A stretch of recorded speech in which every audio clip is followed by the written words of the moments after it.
प्रिय विद्यार्थियों, मैं डॉक्टर विनीता निर्वाण एमएलवी गवर्नमेंट कॉलेज भीलवाड़ा से आज हम भारतीय बैंकिंग नियमन अधिनियम 1949 अर्थात इंडियन बैंकिंग रेगुलेशन एक्ट 1949 के प्रमुख विशेषताओं के बारे में अध्ययन करेंगे। भारतीय बैंकिंग में स्वतंत्रता प्राप्ति के पूर्व व्याप्त बुराइयों को दूर करने हेतु देश में सुसंगठित एवं विकासोन्मुख बैंकिंग व्यवस्था का मार्ग प्रशस्त करने के उद्देश्य से बैंकिंग नियमन अधिनियम 1949 पारित कर लागू किया गया। इस अधिनियम की आवश्यकता एवं उद्देश्य हमने इससे पूर्व के व्याख्यान में पढ़े हैं। अधिनियम के द्वारा भारत में बैंकिंग व्यवसाय के नियोजित विकास और रिजर्व बैंक के प्रभावी नियंत्रण से ही देश में बैंकिंग का सुदृढ़ आधार संभव हुआ है। अधिनियम की प्रमुख विशेषताएं इस प्रकार है। फर्स्ट, अधिनियम के उद्देश्य। अधिनियम का उद्देश्य यह है कि देश में संतुलित बैंकिंग विकास, साथ ही साथ बैंकिंग क्षेत्र में व्याप्त बुराइयों को दूर किया जा सके, उनकी अनुचित प्रतिस्पर्धा पर नियंत्रण, सुसंगठित मुद्रा बाजार का विकास तथा बैंकिंग को विकासोन्मुख बनाया जा सके। रिजर्व बैंक की मौद्रिक और साख नीतियों की सफलता का मार्ग प्रशस्त करना भी इस अधिनियम का मुख्य उद्देश्य है। नेक्स्ट, अधिनियम का क्षेत्र। अधिनियम का क्षेत्र अत्यंत व्यापक है।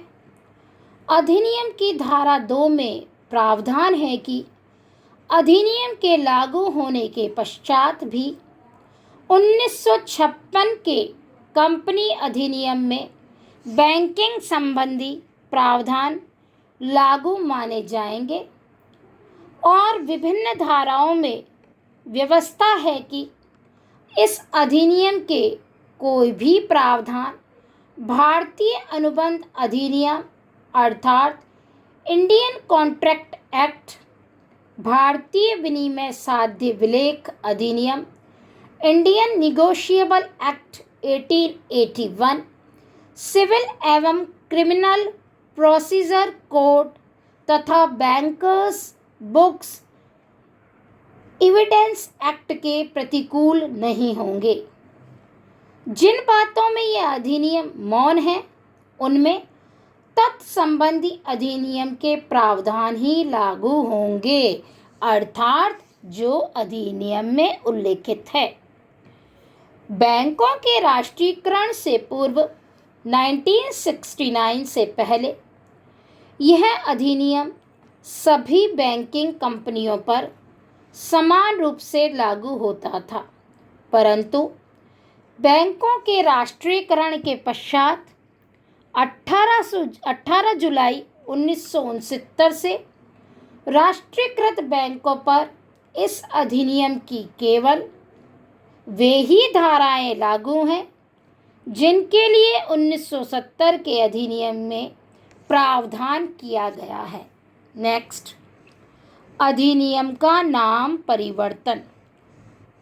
1949 में इस अधिनियम को बैंकिंग कंपनी अधिनियम 1949 अर्थात बैंकिंग कंपनीज एक्ट 1949 के नाम से पारित किया गया था, परंतु 1965 के संशोधन से इसे भारतीय बैंकिंग नियमन अधिनियम 1949 इंडियन बैंकिंग रेगुलेशन एक्ट 1949 कर दिया गया, जो वर्तमान में भी है।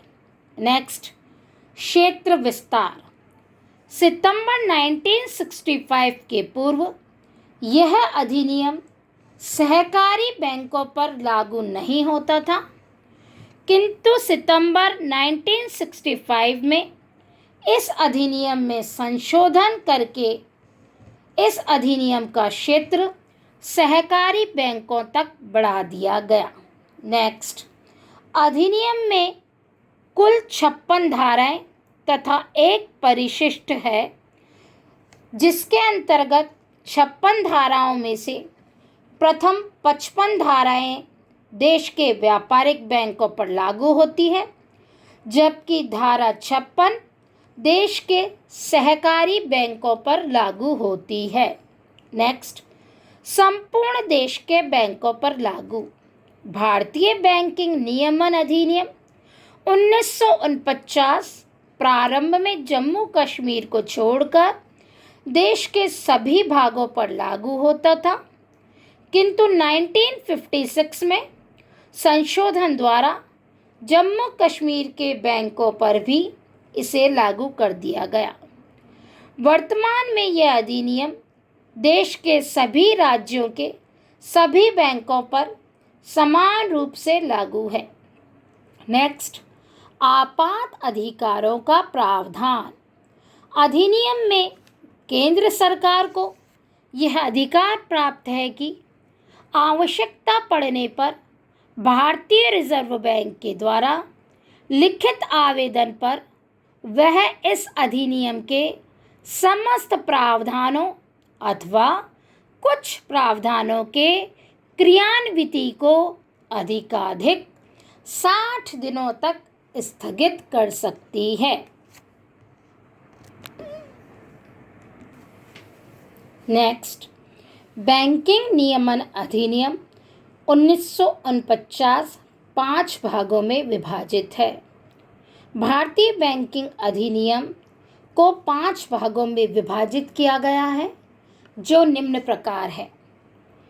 भाग 1 प्रारंभिक धाराएं, धारा 1 से 5A तक। भाग 2 बैंकिंग कंपनियों का व्यवसाय, धारा 6 से 36A तक। भाग 2A नियंत्रण तथा प्रबंध, धारा 36A सबसेक्शन A तथा धारा 36A सबसेक्शन B। भाग द्वितीय B बैंकिंग कंपनियों के कुछ कार्यों पर निषेध, धारा 36A सबसेक्शन D। भाग 2C बैंकिंग कंपनियों के उपक्रमों का अर्जन, धारा 36A सबसेक्शन E से धारा 36A सबसेक्शन J। भाग 3 बैंकिंग कंपनियों के व्यवसाय का निष्पादन एवं समापन, धारा 36 से 45 तक। भाग 3A समापन कार्यवाही को शीघ्रता से निपटाने के लिए विशेष प्रावधान, धारा 45A से 45X तक। भाग 4 विविध प्रावधान, धारा 46 से 55 तक। भाग 5 सहकारी बैंकों पर लागू मुख्य प्रावधान, धारा 56। बैंकों के राष्ट्रीयकरण से पूर्व यह अधिनियम भारत में स्थित बैंकिंग कार्य में लगी हुई सभी कंपनियों पर लागू होता था, परंतु 18 जुलाई 1969 को बैंकों का राष्ट्रीयकरण किया गया। इसके पश्चात उन्हें सार्वजनिक निगमों के रूप में बदला गया और इन पर बैंकिंग कंपनियों उपक्रमों का अर्जन और अंतरण अधिनियम 1970 लागू किया गया। इन बैंकों पर बैंकिंग नियमन अधिनियम की वे सभी धाराएं लागू होती हैं जिनकी व्याख्या अधिनियम 1970 में की गई हैं।